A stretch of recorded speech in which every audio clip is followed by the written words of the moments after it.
Sejam bem-vindos a mais um encontro do nosso Campus Online. Para mim é uma alegria muito grande receber você de perto, de longe. Eu não sei que horas você está assistindo esse vídeo, se é manhã, tarde, noite, mas o que importa é que Deus tem uma palavra sobrenatural para o seu coração.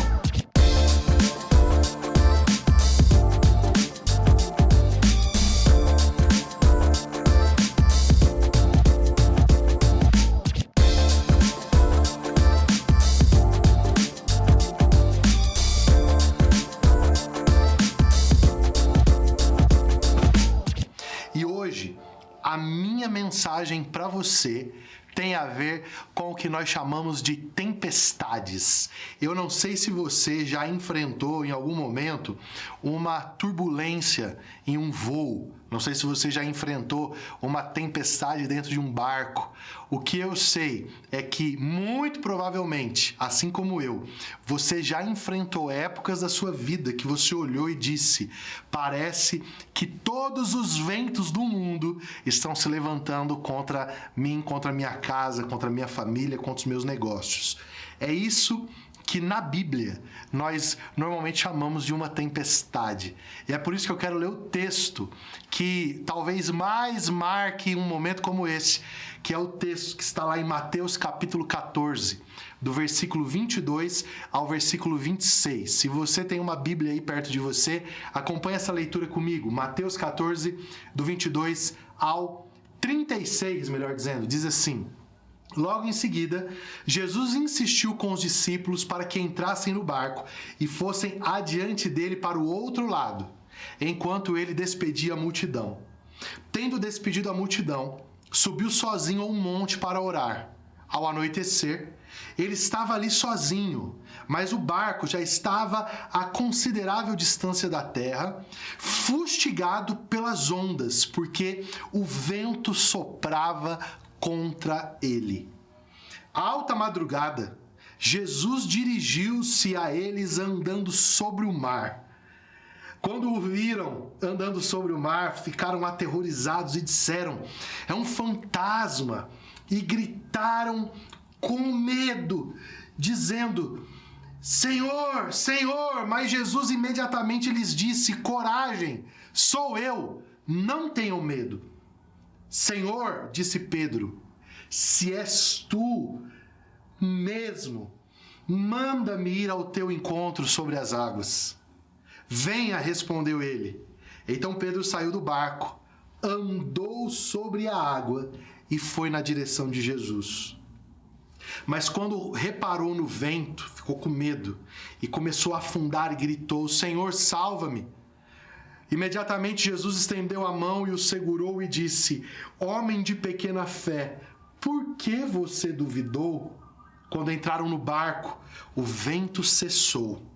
Então, os que estavam no barco o adoraram, dizendo: verdadeiramente, tu és o Filho de Deus. Eu gosto desse texto porque ele nos ensina várias lições. Mas uma das grandes lições que esse texto me ensina é que Deus tem uma razão pela qual ele permite que nós atravessemos tempestades. É interessante notar que Jesus, ele havia terminado de multiplicar pães e peixes, ele foi orar e ele deu uma ordem para os seus discípulos. Ele disse para os seus discípulos que eles deveriam atravessar para o outro lado. Então, é interessante notar isso, que esses homens estão debaixo de uma palavra de Deus e mesmo estando debaixo de uma palavra de Deus, eles enfrentam uma noite terrível no meio de uma tempestade que quase lhes custou a própria vida. Imagina, você ouviu de Jesus, vá. O que você pensa automaticamente? Se Deus está me mandando ir, significa que vai dar tudo certo. Significa que não vão acontecer problemas. Significa que a jornada está segura. Mas o fato é que Jesus dá um comando para que eles atravessem para o outro lado, mas mesmo assim, eles não se tornam blindados a uma grande e poderosa tempestade. Eu gosto de pensar sobre isso, porque esses homens, eles figuram um episódio que aconteceu diversas vezes nas Escrituras. Pessoas que estavam fazendo o que Deus queria, mas ainda assim estavam vivendo momentos de extrema provação. Alguns exemplos. A gente vê que Deus foi até o Egito através de Moisés e tirou o povo das mãos do jugo de Faraó e os conduziu pelo deserto até a terra prometida. Deus estava com o seu povo. Deus colocou uma coluna de fogo durante a noite e uma nuvem durante o dia para servir como guias e proteção para que aquela grande nação pudesse seguir a sua jornada no meio do deserto. Mas o fato é que Moisés e o povo de Israel, seguindo a nuvem de Deus, foram levados até um mar fechado. Ué, se é Deus que está direcionando, como assim Deus está me levando para um lugar que aparentemente é um lugar no qual eu vou morrer e toda a minha jornada não vai fazer nenhum sentido? Esse é um texto que, à semelhança desse texto da tempestade, nos mostra que mesmo que nós estejamos no centro da vontade de Deus, nós não estaremos blindados a atravessar dias difíceis. Nós temos um outro texto incrível sobre isso, que está lá em Atos dos Apóstolos, no capítulo 16. Eu gosto muito desse texto, porque o apóstolo Paulo, ele tem um desejo no seu coração. Ele diz assim: eu vou para a Ásia pregar o evangelho. Eu vou levar a mensagem de Cristo, a palavra da esperança, para a Ásia. A Bíblia diz assim que Deus proibiu pelo Espírito Santo que ele fosse. Aí ele fala: então eu vou para Bitínia. E a Bíblia diz que o Espírito Santo proibiu. Então ele queria ir para a Ásia, Deus não deixou. Queria ir para Bitínia, Deus não deixou. Aí Paulo vai dormir de noite e a Bíblia diz que Paulo tem um sonho com um homem da Macedônia que diz: passa a Macedônia e nos ajuda. E aí Paulo acorda e diz: uau, a vontade de Deus é que eu vá para Macedônia. Deus está me direcionando para Macedônia. E ele vai para Macedônia. Quando ele chega na Macedônia, especificamente em Filipos, ele liberta uma mulher de um espírito de adivinhação. E o que acontece com Paulo? Paulo vai parar na prisão. Recebe várias chicotadas, é preso e vai para o cárcere inferior junto com seu companheiro de viagem, Silas. Deus guiou Paulo para Filipos e quando Paulo chegou em Filipos, havia uma grande provação esperando Paulo. O que eu quero que você entenda? É que Deus tem um porquê. Ele tem um propósito pelo qual ele nos expõe a tempestades na nossa vida. Existe uma razão pela qual Deus não nos blinda de momentos assim. E é sobre essa razão que eu quero falar com você nos próximos minutos. Qual é o propósito da tempestade? Por que Deus nos permite que, mesmo fazendo a sua vontade, vivendo no centro do seu desejo, estando no lugar, na hora, no tempo que Deus deseja que nós estejamos, ainda assim nós somos expostos a momentos de extremo sofrimento e de extremas provações? A primeira razão é que a tempestade, ela tem a capacidade de distorcer as nossas percepções da realidade. E Deus precisa nos expor às tempestades para que a gente corrija a nossa lente, para que a gente não tenha uma visão mais distorcida, para que a gente continue a nossa jornada não mais vendo as coisas de modo equivocado, mas para que a gente tenha uma visão ajustada daquilo que Deus deseja e daquilo que Deus está fazendo. Eu gosto desse texto que nós lemos porque os discípulos estão no meio de uma tempestade e Jesus está vindo. Imagine a cena, Jesus andando sobre as águas. Só que quando Jesus está vindo, aqueles homens olham para Jesus e eles não enxergam Jesus. eles enxergam um fantasma. Eles dizem, é um fantasma, é algo do além, é algo que não é comum que está vindo ao nosso encontro. É interessante que ninguém ali no barco teve a percepção. Pode ser que seja Jesus que está vindo para nos salvar. Pode ser que seja Jesus que está vindo para resolver o nosso problema. Eles têm uma percepção distorcida da realidade. É como quando Agar, aquela concubina de Abraão, foi expulsa por Abraão, ela está no deserto. A Bíblia diz que ela deixa Ismael longe e vai para longe do menino porque eles iriam morrer de sede. E aí o menino começa a chorar. E aí um anjo desce e diz, Agar, Deus ouviu o choro do menino, olha aí, tem um poço. E ela olha e tinha um poço do lado do lugar onde ela estava. Veja, aquele poço estava lá. Ele sempre esteve lá. Mas a visão de Agar estava distorcida, a realidade estava distorcida. Por quê? Porque o desespero tem a capacidade de distorcer as nossas percepções da realidade. Quando nós estamos desesperados, a gente não consegue ver as coisas como de fato elas são. E na maioria das vezes, o desespero, ele acaba tirando de nós a expectativa de que Jesus vai chegar nos momentos difíceis da nossa vida e vai nos oferecer o socorro que só Ele pode nos dar. O desespero faz com que a gente viva uma vida sem a expectativa de que Jesus está chegando. Gente, presta atenção. Quando Jesus ressuscita, a Bíblia diz que as mulheres vão ao sepulcro no domingo de manhã. Só que quando elas chegam no sepulcro, a pedra está removida, os lenços estão dobrados, os lençóis estão colocados em cima daquela pedra onde o corpo de Jesus jazia. E elas saem, e quando elas saem, elas veem alguém do lado de fora do horto, daquele jardim onde fica o túmulo. E a Bíblia diz que a palavra que Maria dá para aquela pessoa é a seguinte: onde você colocou o corpo do mestre?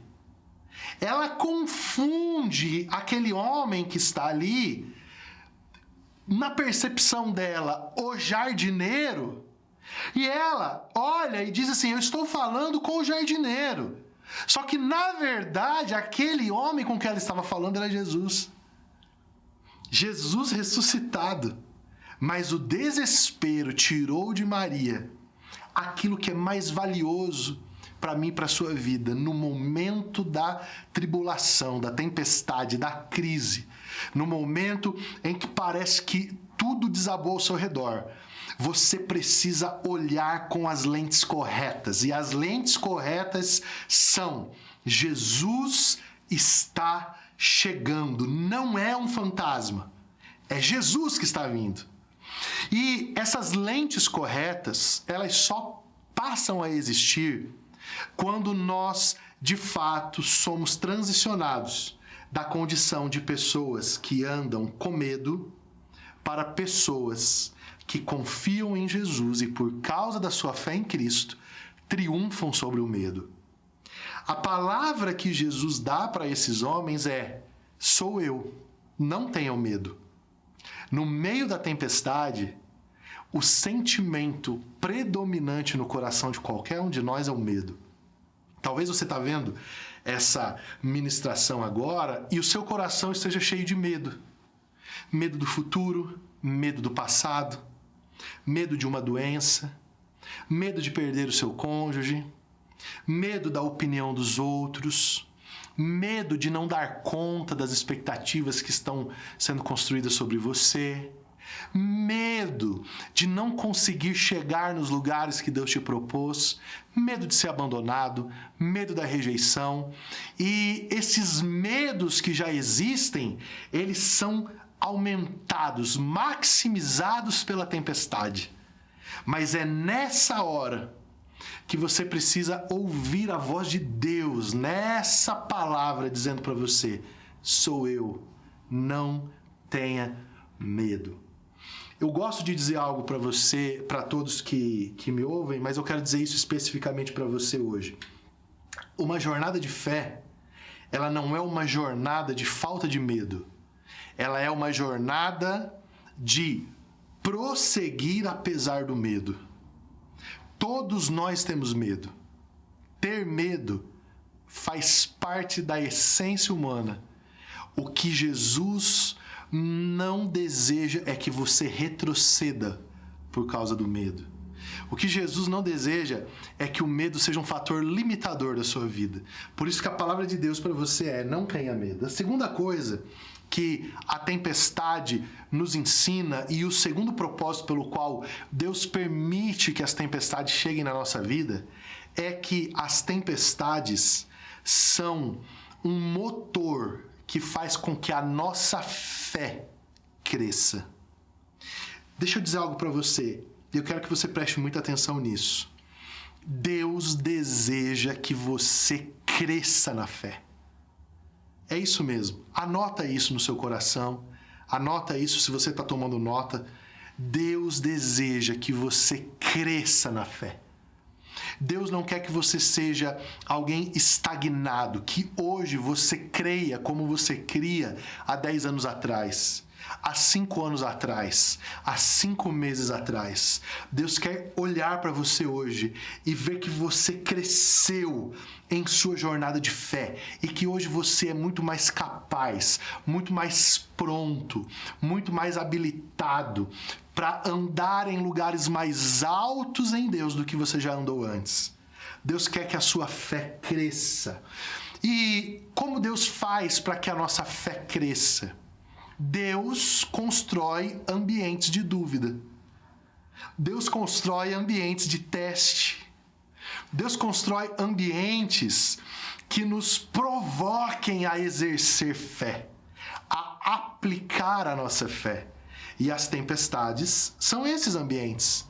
São ambientes que você só avança pela fé. E é esse o quadro que nós temos aqui. É interessante que essa tempestade não é a primeira tempestade que os discípulos enfrentam. A Bíblia diz lá em Mateus capítulo 8, Marcos 4:35 e Lucas 22 ao 25, os evangelhos eles nos apontam para uma outra tempestade. Então são duas tempestades.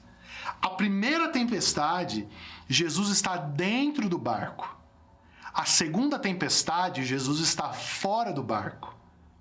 A primeira tempestade, Jesus está dormindo. E quando a tempestade chega, os discípulos vão até Jesus, acordam Jesus e dizem: Jesus, você não se preocupa que a gente morra? Em algumas traduções diz: o Senhor não está preocupado que nós vamos perecer? E aí a Bíblia diz que Jesus se levanta, olha para eles e diz: por que vocês ainda não têm fé? Aí Jesus acalma o mar, silencia os ventos, e eles olham atônitos para Jesus e dizem: quem é esse que até o vento e o mar lhe obedece? Então, nessa primeira tempestade, Jesus está no barco e os discípulos são chamados de homens que não têm fé. Mas na segunda tempestade, Jesus está fora do barco. E os discípulos já têm um exemplo de como Jesus agiu no meio das tempestades. Mas ainda assim eles estão desesperados e Jesus vem. E quando Jesus vem, Pedro toma a palavra e diz: se és tu, manda que eu vá ter contigo sobre as águas. Jesus diz: vem Pedro. Pedro vai andando sobre as águas e no meio da caminhada Pedro afunda. Quando Pedro afunda, Jesus pega na mão de Pedro, olha para Pedro e diz: homem de pouca fé. Então, na primeira tempestade, os discípulos não têm nenhuma fé. Mas na segunda tempestade, nós já temos um dos discípulos saindo do barco, andando sobre as águas. Afundou? Afundou. Mas Jesus dá um parecer sobre a fé daquele discípulo. Ele diz assim: você tem pouca fé. Agora, você concorda comigo que pouca fé é mais do que nenhuma fé? O que aconteceu entre uma tempestade e outra tempestade? Na vida de Pedro, a fé cresceu. Não tinha fé, agora tem pouca fé. É tão interessante isso que lá no texto que Lucas registra no capítulo 17, versículo 5, Jesus fala sobre a necessidade de perdoar. Então Jesus diz assim, ó, se alguém pecar contra você 7 vezes, no mesmo dia, você tem que perdoar essa pessoa. E aí quando Jesus fala sobre a necessidade do perdão, os discípulos de Jesus dizem isso. Diante disso, pediram os apóstolos ao Senhor: aumenta a nossa fé. Ao que encorajou Jesus, dizendo: se tiverdes fé do tamanho de uma semente de mostarda, podereis dizer a esta amoreira: arranca-te e transplanta-te ao mar, e ela vos obedecerá. Veja, Jesus deu um desafio para os seus discípulos, e os discípulos responderam Jesus dizendo assim: a nossa fé não alcança isso. Aumenta-nos a fé. E aí Jesus devolve dizendo assim: para viver o que eu estou chamando vocês para viver, vocês não precisam de uma fé grande, vocês precisam de uma fé do tamanho de um grão de mostarda. O que eu quero que você entenda é que existe uma discussão entre Jesus e os seus discípulos sobre o crescimento da nossa fé. E é por isso que a fé que nós temos hoje só será maior amanhã, se entre hoje e amanhã existir uma tempestade. A cada tempestade, nós vamos ser chamados por Deus para subir um degrau na nossa fé. E de tempestade em tempestade, de tribulações em tribulações, de glória em glória, de conhecimentos em conhecimentos sobre Deus que nós vamos adquirindo no meio dos dias maus, Deus vai forjando em nós um homem e uma mulher de fé. E é esse homem e essa mulher de fé que Deus está construindo que são as pessoas a quem Deus deseja confiar as coisas altas do seu reino. Então é por isso que nessa manhã, nessa tarde, nessa noite, não importa qual horário você está vendo essa mensagem, eu quero declarar algo sobre você. Não entenda as tempestades da sua vida como um sinal de que Deus não te ama. Não olhe para os momentos de dor e de angústia como um sintoma de que Deus te abandonou. Olhe para os dias maus da sua vida como um palco que Deus montou para te esticar, para te forjar e para extrair de você o homem e a mulher que Deus sonhou e planejou que você se torne. O apóstolo Tiago diz assim, e eu termino a minha palavra com esse texto. Tiago 1, do 2 ao 4. Meus irmãos, considerem motivo de grande alegria o fato de passarem por diversas provações, pois vocês sabem que a prova da sua fé produz perseverança. E a perseverança deve ter ação completa, a fim de que vocês sejam maduros e íntegros, sem lhes faltar coisa alguma. As tempestades da nossa vida, as provações da nossa vida, têm um objetivo de nos tornar pessoas maduras e íntegras, pessoas em quem não seja encontradas faltas nenhumas. Sabe, pessoas que não manifestem faltas, pessoas completas. E conforme nós formos nos tornando essas pessoas, nós seremos cada vez mais úteis naquilo que Deus está fazendo. Eu quero terminar essa palavra fazendo uma oração por você, porque eu sei que atravessar dias difíceis é extremamente devastador, e é por isso que eu quero orar com você hoje.